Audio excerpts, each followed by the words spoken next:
69,000 शिक्षक भर्ती मामले में आज यानी 11 फरवरी को सुप्रीम कोर्ट में बहुत ही महत्वपूर्ण सुनवाई की जानी थी। अभ्यर्थियों को पूरी उम्मीद थी कि कोर्ट में बड़ा फैसला लिया जा सकता है। हाई कोर्ट के फैसले के खिलाफ जनरल वर्ग के अभ्यर्थी सुप्रीम कोर्ट में गए थे, जिसकी सुनवाई की जानी थी। सुप्रीम कोर्ट में जून 2020 और जनवरी 2022 में जारी शिक्षकों की चयन सूची को रद्द करने और उच्च न्यायालय के आदेश पर स्टे दे दिए गए थे। कोर्ट ने उत्तर प्रदेश सरकार और अन्य प्रतिवादियों को नोटिस जारी करके सुनवाई की अगली तारीख नियत की थी, लेकिन काफी लंबे समय से इस केस की सुनवाई नहीं हो पा रही थी। लगातार डेट पर डेट लग रही थी। आज इस केस की सुनवाई होनी थी, लेकिन आज भी कोर्ट ने इन अभ्यर्थियों से यह कह दिया कि समय के अभाव के कारण फरवरी माह में सुनवाई नहीं की जा सकती। अब मार्च के पहले सप्ताह में सुनवाई की जाएगी। अभ्यर्थियों का यह कहना है कि सरकार अप्रत्यक्ष रूप से कोर्ट पर दबाव बना रही है और अभ्यर्थियों के पास कोर्ट के अलावा और कोई रास्ता नहीं बचा है। अभ्यर्थियों को उम्मीद है कि आज नहीं तो कल उनके साथ न्याय जरूर होगा। इस पूरे विषय पर हमारी टीम ने सुशील से बात की। उन्होंने क्या कुछ कहा, आप भी सुनिए। नमस्कार सुशील जी, आपका स्वागत है हमारे चैनल अटल टीवी पर। बहुत बहुत धन्यवाद आपको।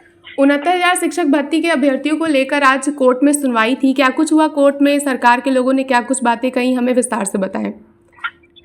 एक्चुअली है कि जो है कि आज उच्चतम न्यायालय में जो 69,000 शिक्षक भर्ती का मैटर लगा हुआ था जी, उसमें हमारा केस जो है 50 नंबर पे लगा हुआ था। क्योंकि हम लोगों को कोर्ट ने पिछली डेट को ही कह दिया था कि आप जो है 11 तारीख को आप मेंशन कराइएगा और हम उसको सुनेंगे।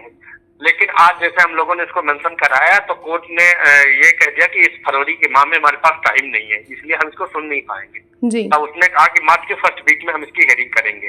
लेकिन सरकार कहीं न कहीं अप्रत्यक्ष रूप से इसमें हम दलित पिछड़े आरक्षित बच्चे अभ्यर्थियों के साथ खेल कर रही है। अप्रत्यक्ष रूप से सरकार जो है कि का हस्तक्षेप होने की वजह से सुनवाई प्रॉपर नहीं हो पा रही है। ना वहाँ पे कोई सरकार का रहनुमा उपस्थित रहता है जिससे जो है कोर्ट जो है कि किसी निष्कर्ष पर निकले। लेकिन क्या किया जाए कि आप अदालत के सिवा हम लोगों के पास कोई विकल्प नहीं है, तो लिहाजा कोर्ट ने जो आदेश किया है कि मार्च के पहले सप्ताह में सुनेंगे, तो हम लोग मार्च का इंतजार करेंगे। लेकिन उससे पहले भी हम लोग कोशिश करेंगे कि मेंशन कराएंगे, कोर्ट से रिक्वेस्ट करेंगे और रिक्वेस्ट कंटिन्यू करते रहेंगे, क्योंकि जब तक वो सुनेंगे नहीं तब तक हम अपना प्रयास लगातार जारी रखेंगे। जी, सरकार जैसा कि सामने आए बिना ही अपना पावर का इस्तेमाल कर रही है। अभ्यर्थी काफी समय से परेशान है, तो इसके निस्तारण के लिए कब एक्शन लेगी सरकार? क्या कुछ उम्मीदें हैं आपको? मैम आप ऐसे जानिए कि करीब 5 वर्ष तो उच्च न्यायालय की लखनऊ खंडपीठ में इसकी हियरिंग हुई, तब जाकर के हमारे बच्चों वहाँ से न्याय मिला। अब जाकर के करीब तकरीबन 8 माह होने वाला है और सरकार यहाँ पे जो है कि आंतरिक रूप से हस्तक्षेप कर रही है और हमारे केस को नीचे लगवा रही है ताकि हमारे केस की सुनवाई ना हो सके। अगर सरकार इंटरेस्टेड जिस दिन हो जाएगी उस दिन हमारी हियरिंग हो जाएगी, लेकिन सरकार पूरी तरीके से ये बहुत बुरी तरह से फंसी हुई है, क्योंकि जैसे ही सुनवाई होगी तैसे ही अवैध करीब 20,000 जो अपने लोग बैठाए गए हैं उनके वो बाहर हो जाएंगे और जो संविधान प्रदत्त अधिकार है 27-21% का जो रिजर्वेशन है उसको अगर सही से पालन किया जाएगा तो आरक्षित वर्ग के मेधावी तकरीबन 20,000 अभ्यर्थियों को रोजगार मिलेगी। जी सुशील जी, इको गार्डन में भी आप लोगों का प्रदर्शन जारी है। अभ्यर्थियों का यही कहना है कि जब तक इस मामले का हल नहीं होगा वो प्रदर्शन खत्म नहीं करेंगे। तो क्या कुछ आगे की रणनीति रहने वाली है अभ्यर्थियों की? एक्चुअली है ना कि हम लोग अपने हर स्तर से संवैधानिक दायरे में रहते हुए सरकार को जगाने का प्रयास करेंगे।